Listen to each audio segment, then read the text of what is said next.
Hello, dear students. Welcome back to our e-learning classes. In this class, we learn the last part of the first lesson, a hero. That is from 14th paragraph. Let us look at the new words coming in this 14th paragraph. Agonized means yataneya. Thundering cry means jorada kiruchata. Tumbling means falling helplessly.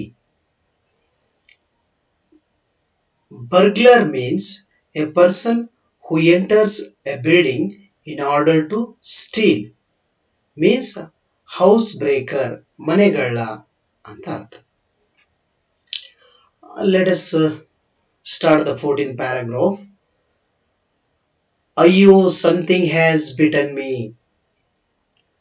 Went forth an agonized thundering cry and was followed by a heavy tumbling and falling amidst furniture.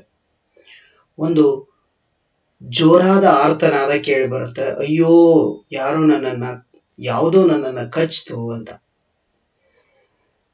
ಆ ಧ್ವನಿ ಅಸಹಾಯಕವಾಗಿ ಅಲ್ಲಿರ್ತಕ್ಕಂಥ ಪೀಠೋಪಕರಣ ಮಧ್ಯದಲ್ಲಿ ಧಪ್ ಅಂತ ಬಿದ್ದ ಸದ್ದು ಕೇಳುತ್ತೆ. In a moment, father, cook and a servant came in carrying light. ಅದೇ ಕ್ಷಣದಲ್ಲಿ ತಂದೆ, ಅಡಿಗೆಯವ ಮತ್ತು ಒಬ್ಬ ಸೇವಕ ಬೆಳಕನ್ನು ಹಿಡ್ಕೊಂಡು ಒಳಗೆ ಬರ್ತಾರೆ. And all three of them fell on the burglar who lay amidst the furniture with a bleeding ankle. Here you can see the part where the ankle is. This part is called as ankle. And all three of them fell on the burglar who lay amidst the furniture with a bleeding ankle. ರಕ್ತ ಸೋರುವ ankle ನೊಂದಿಗೆ ಆ ಫರ್ನಿಚರ್ಗಳ ಮಧ್ಯದಲ್ಲಿ ಬಿದ್ದಂತಹ ಬರ್ಗ್ಲರ್ನನ್ನ, ಕಳ್ಳನನ್ನ, ಮೂರು ಜನ ಅವನ ಮೇಲೆ, ಆ ಕಳ್ಳನ ಮೇಲೆ ಬೀಳ್ತಾರ. ಯಾರ್ಯಾರು? Father, cook and A servant.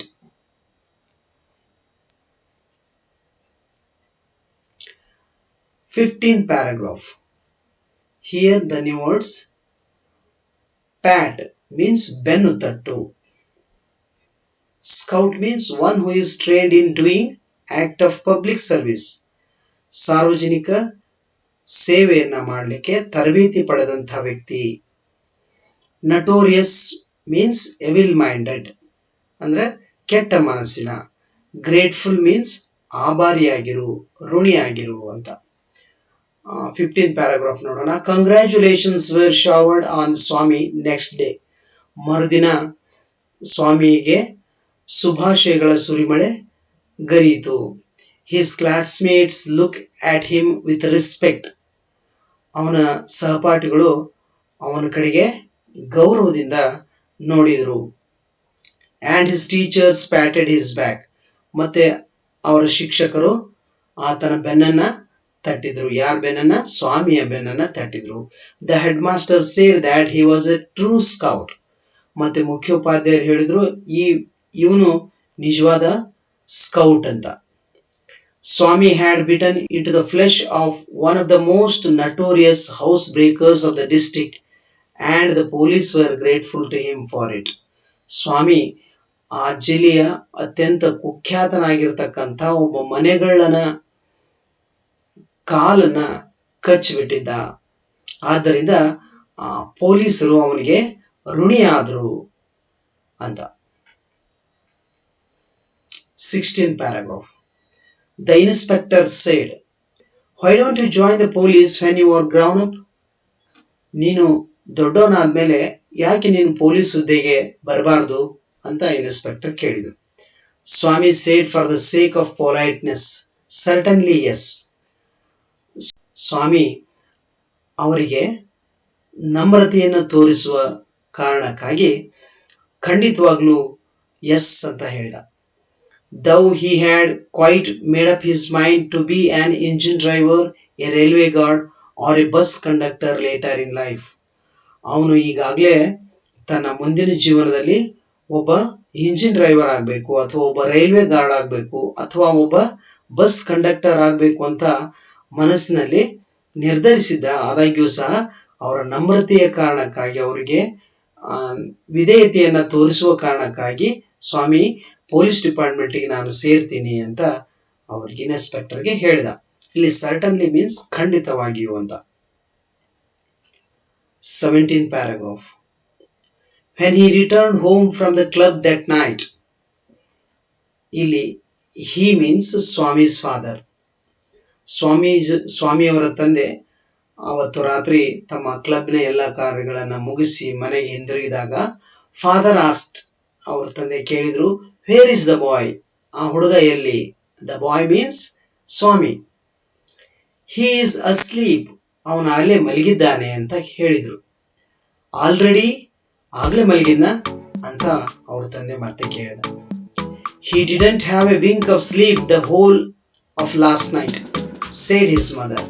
ಅವ್ರ ತಾಯಿ ಮತ್ತೆ ಹೇಳಿದ್ದು, ಅವನು ಹಿಂದಿನ ದಿನ ರಾತ್ರಿ ಒಂದು ಸಣ್ಣ ನಿದ್ದೆಯನ್ನು ಕೂಡ ಮಾಡಿಲ್ಲ, ಅವನು ನಿದ್ದೆನೇ ಮಾಡಿಲ್ಲ ಅಂತ. A wink of sleep means couldn't sleep ಅಂತ ಅರ್ಥ. ವೇರ್ ಈಸ್ ಹಿ ಸ್ಲೀಪಿಂಗ್, ಅವನು ಎಲ್ಲಿ ಮಲಗಿದ್ದಾನೆ? In his usual place, mother said casually. ಅವ್ರ ತಾಯಿ ಸಹಜವಾಗಿ ಹೇಳಿದ್ದು, ಅವನು ದಿನನಿತ್ಯ ಮಲಗತಕ್ಕಂಥ ಸ್ಥಳದಲ್ಲಿ ಮಲಗಿದ್ದಾನೆ ಅಂತ. ಹಿ ವೆಂಟ್ ಟು ಬೆಡ್ ಆಟ್ 7:30, ಅವನು ಇವತ್ತು 7:30ಕ್ಕೆ ಮಲಗಿದ್ದಾನೆ ಅಂತ. Sleeping beside his ಗ್ರಾನಿ again, father shed. ಅವರ ತಂದೆ ಮತ್ತೆ ಕೇಳಿದ್ರು, ಮತ್ತೆ ಅವರ ಅಜ್ಜಿ ಪಕ್ಕದಲ್ಲೇ ಮಲಗಿದಾನ ಅಂತ.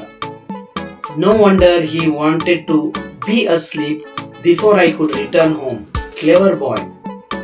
ಆಶ್ಚರ್ಯ ಪಡಬೇಕಾಗಿಲ್ಲ, ನಾನು ಮನೆಗೆ ಬರೋ ಮುಂಚೆನೆ ಅವನು ಮಲಗಬೇಕು ಅಂತ ನಿರ್ಧರಿಸಿದ್ದಾನೆ, ಜಾಣ್ ಹುಡುಗ ಅವನು ಅಂತ ಅವ್ರ ತಂದೆ ಹೇಳಿದ್ರು. Mother lost her temper. ಅವಾಗ ತಾಯಿ ಸಿಟ್ಟು ಬಂತು, ಅವಳು ತನ್ನ ತಾಳ್ಮೆಯನ್ನು ಕಳ್ಕೊಂಡು ಹೇಳಿದ್ದು, you let him sleep where he likes, you needn't risk his life again. ನೀವು ಅವನಿಗೆ ಎಲ್ಲಿ ಇಷ್ಟ ಆಗುತ್ತೋ ಅಲ್ಲಿ ಮಲಗಲಿಕ್ಕೆ ಬಿಡಿ, ನೀವು ಇನ್ನೊಮ್ಮೆ ಮತ್ತೆ ಅವನ ಜೀವನವನ್ನ ಸಮಸ್ಯೆಗೆ ತಳ್ಳಬೇಡಿ ಅಂತ ಅವ್ರ ತಾಯಿ ಹೇಳಿದ್ರು. Father mumbled as he went in to change. ಅವ್ರ ತಂದೆ ಡ್ರೆಸ್ ಚೇಂಜ್ ಮಾಡ್ಲಿಕ್ಕೆ ಒಳಗೆ ಹೋಗ್ತಾ ಅಂದ್ರು, ಗುಣಿಗಿದ್ರು. Mumble means talk in a low voice.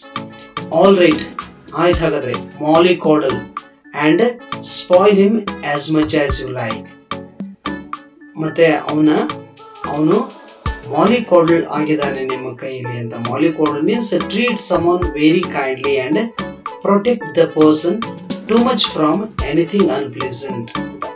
ಅಂದ್ರೆ ಅತಿಯಾದ ರಕ್ಷಣೆಯನ್ನ ಮಾಡೋದು, ಎಲ್ಲ ಸಣ್ಣ ಪುಟ್ಟ ಸಮಸ್ಯೆಗಳಿಂದಲೂ ಕೂಡ ಅವನನ್ನ ರಕ್ಷಿಸೋದು ಅಂತ mollycoddle. And spoil him as much as you like, ನಿಮಗೆ ಹೇಗೆ ತಿಳಿತೋ ಹಾಗೆ ಅವನ ಜೀವನವನ್ನು ಹಾಳು ಮಾಡಿ. Only don't blame me afterwards, ಆಮೇಲೆ ನನ್ನನ್ನು ನೀವು ದೂಷಿಸಬೇಡಿ ಆಮೇಲೆ ಅಂತ ಅವ್ರ ತಂದೆ ಹೇಳಿದರು. Swami following the whole conversation from under the blanket. ಈ ಎಲ್ಲ ಸಂಭಾಷಣೆಯನ್ನ ಸ್ವಾಮಿ ತಾನು ಹೊತ್ಕೊಂಡಂತ ಹೊದಿಕೆ ಒಳಗಿನಿಂದ ಕೇಳಿಸ್ಕೊಳ್ತಾ ಇದ್ದ. ಫೆಲ್ಟ್ ಟ್ರೆಮೆಂಡಸ್ಲಿ ರಿಲೀವ್ಡ್, ಅವನು ಕೊನೆಗೂ ಸಂಪೂರ್ಣ ನಿಶ್ಚಿಂತನಾದ. To hear that his father was giving him up, ಅವರ ತಂದೆ ಕೊನೆಗೂ ಅವನನ್ನ ಕೈ ಬಿಟ್ಟಿರಲ್ಲ ಅನ್ನೋದನ್ನ ಕೇಳಿ ಅವನಿಗೆ ತುಂಬಾ ನಿಶ್ಚಿಂತತೆ ಉಂಟಾಯಿತು ಅಂತ. ಹೀಗೆ ಸ್ವಾಮಿಯ ಒಂದು ಸ್ಟೋರಿ ಇಲ್ಲಿಗೆ ಕೊನೆಗೊಳ್ಳುತ್ತೆ. By this the story ends, that is a hero. ಪ್ರಿಯ ವಿದ್ಯಾರ್ಥಿಗಳೇ, ಇಲ್ಲಿ ಈ ಪ್ರೋಸ್ನ ಭಾಗ ಇಲ್ಲಿ ಮುಕ್ತಾಯವಾಯಿತು. ಈಗ ಮುಂದಿನ ವಿಡಿಯೋದಲ್ಲಿ ಈ ಪಾಠಕ್ಕೆ ಸಂಬಂಧಿಸಿದ ಪ್ರಶ್ನೋತ್ತರಗಳನ್ನ ಹೊತ್ತು ಮತ್ತೆ ನಿಮ್ಮ ಮುಂದೆ ಹಾಜರಾಗ್ತೀನಿ. ಅಲ್ಲಿವರೆಗೂ ಬಾಯ್.